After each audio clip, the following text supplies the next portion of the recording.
Good afternoon. My name is Gene Brian Haltwanger. I am a candidate for a master's degree at Fort Hays State University. My professional goals are to complete my degree at Fort Hays State University and pass all the practice exams. I've currently passed all the practice exams, and this should be my final project for Fort Hays State University. Second, I would like to obtain a position as assistant principal at a middle school or below. I would like to continue my education. Third, I would like to continue my education, get a PhD in education from a school such as Lamar University that works in conjunction with Fort Hays. My personal goals are to help my wife succeed at being a French teacher. She is teaching for the first time in about 15 years, so she is struggling, but with my help, her mentor's help, she will get through it. I also want to widen my circle of friends in South Carolina that are associated with education. The more people to know, the more people you can help, the more people that can help you. And thirdly, which is a little bit different than most, I want to retire within the next 10 years. I am 53 right now. In 10 years, I'll be 63. I'll have 30 years of education under my belt, and it will be time to move on. 2 years, I see myself as an assistant principal, and I see myself doing that for 3 to 5 years. I would like to stay and learn during those 3 to 5 years, so after 5 years, I can become a principal. After I'm a principal for 5 years, I would like to start looking at retirement and using my skills to move on and help the next generation coming up.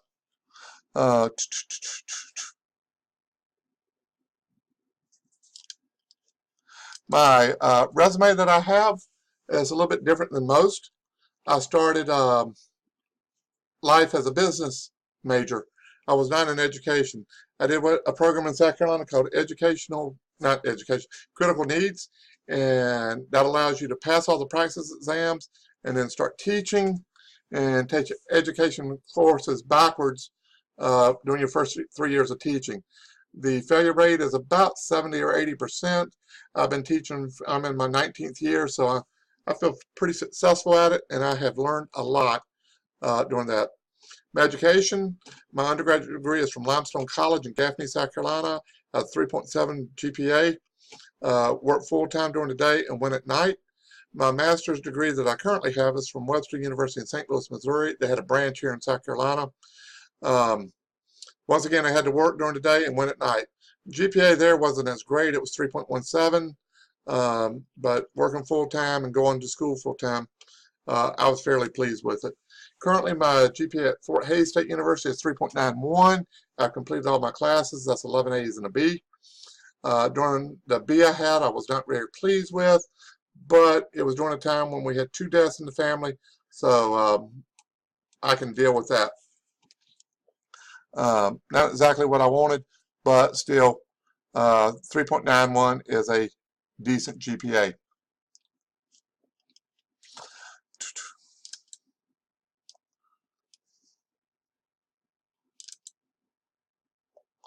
Sorry, that popped back up. I am going to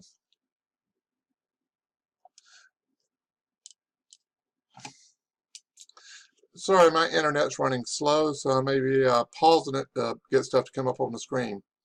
My activity levels at the elementary school, I did a lot of shadowing. I worked with Sherry Stonehouse. She allowed me to come every Wednesday during my planning period and sit with her in her office, go on observations. We actually went to fights, cafeteria duty, just anything that would come up during the course of a day. Work with her during testing. Everything that an administrator does, I had to help her with. Sometimes I got to do them in lieu of her, helping her. What this is a picture of here is what we had during a fun day during towards the end of school. The young man here in the red, he is with a group called City Year. There were volunteers that came in and helped, but this was a dance slash exercise class during our fun day. The kids were in the cafeteria slash auditorium, and I was in charge of making sure everything went smoothly, that groups went from one place to another. Of course, this isn't all our kids. We also had kids outside, different classrooms, on the PE field, in the basketball gym, just about any place you could have students, we had them. So that was one of the things I was doing to help monitor there. For secondary,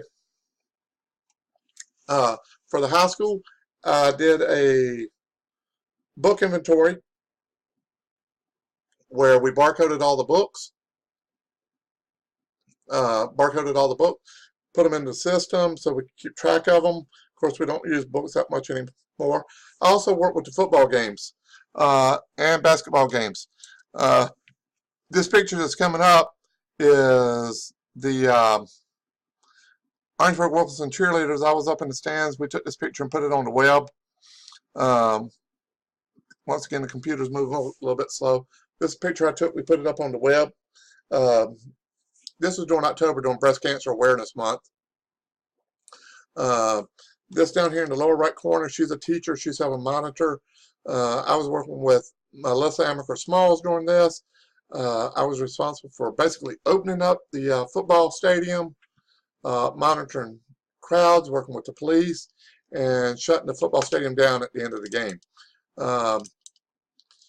It was a fairly large job, but one I enjoyed doing because I always liked sports. Part of my career, I coached girls soccer and girls tennis.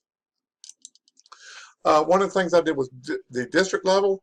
I became a certified mentor, and the book that we use is about to pop up, hopefully. This is the book that we used, and let me see if I can get a better shot of it right here. South Carolina Mentor Training. You can tell there are 8 different tabs here. This was a 3-day class we had to go to, and 8 hours a day. And then you had to take a test from the state of South Carolina. This was put on by the South Carolina Department of Education. And I was suggested for this through my district office. I did not apply for it. I also was South Carolina Safety Adept certified.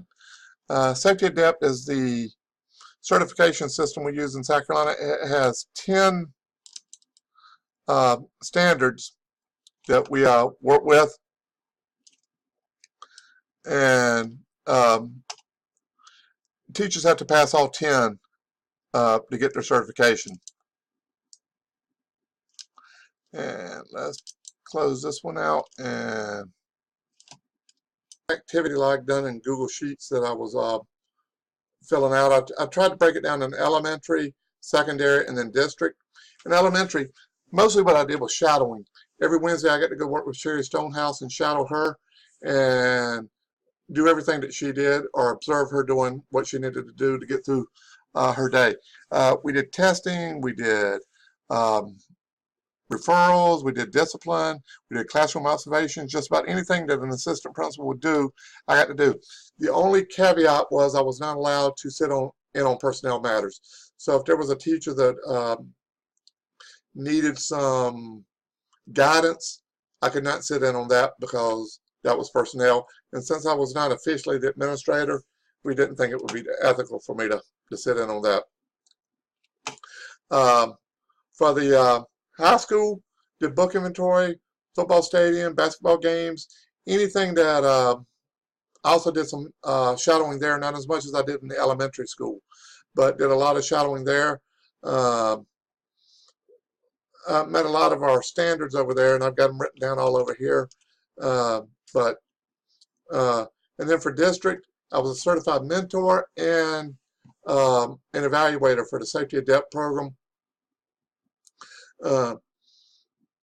With Safety Adept, I would work with a district person, the building leader, and myself, and we would monitor first, second, and third year teachers, meet, come together, try to decide whether he or she needed improvement, met all the qualifications.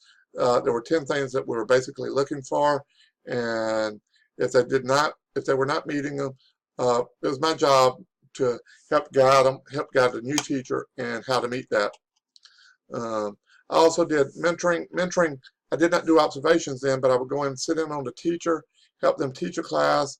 I did everything from showing them exits for when we had a fire drill and the procedures to follow to how to put in grades. So that was a valuable program, and every new teacher needs a mentor. Since I have been teaching so long, that helped a lot because I didn't have to ask what These are my evaluation forms, and I work with a lot more people than this, but these are the people I mainly work with. Melissa Amaker Smalls, she was the one I worked football games with, setting up, shutting them down. So also got to shadow her some. Worked with Sherry Stonehouse. She was the assistant principal at the intermediate school.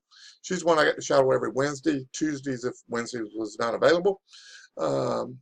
This was probably my most valuable experience I had because this gave me the workings day in and day out of what went on. I also worked with Kareem Gordon. He's the one who allowed me the privilege of doing the book inventory. Very boring, but a very necessary job. We put all the books and barcoded them and then entered them into the system. So we won't have a huge book bill at the end of the year. I also worked with Steve Williams. He's director of the Technology Center. He allowed me to shadow him and work with him. And I also worked with him during Safety Adept. He did not help me with mentoring, but he did help me with the Safety Adept. He was our building leader for that. Of course, going through the program, I read a whole lot more than what I have listed here, but my annotated bibliography is as stated.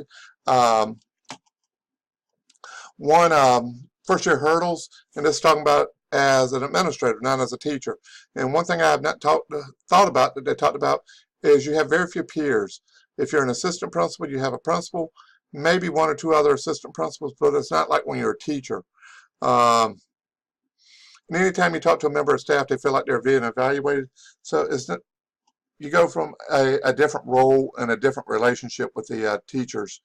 Why are minority students signing up for AP exams? I worked in a high school that was 98% African American, and this is a problem.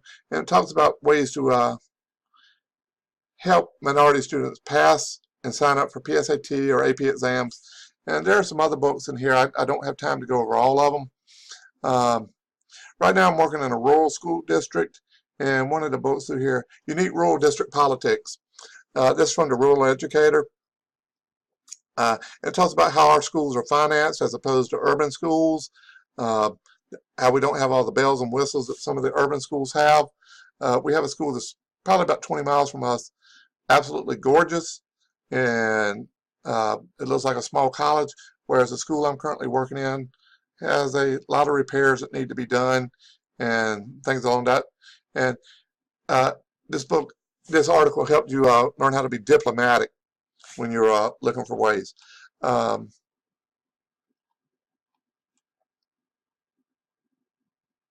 I read some other stuff on rural and small school principal candidates. A lot of people want to apply for the rural schools. There's a lot of stress, inadequate salaries. Of course, rural school districts pay less than urban school districts, so there is that. But I will continue to keep reading and staying abreast of all the literature and staying up to date on what I need to stay up to date. My ePortfolio reflection is, as I look back, I realized I was kind of scared to start this program. I didn't know if I was going to have time to do it, if I was smart enough to do it, or even if I wanted to do it. I am glad I did it. Fort Hays has a great program. You can work around your own schedule. I took at least one class almost every semester.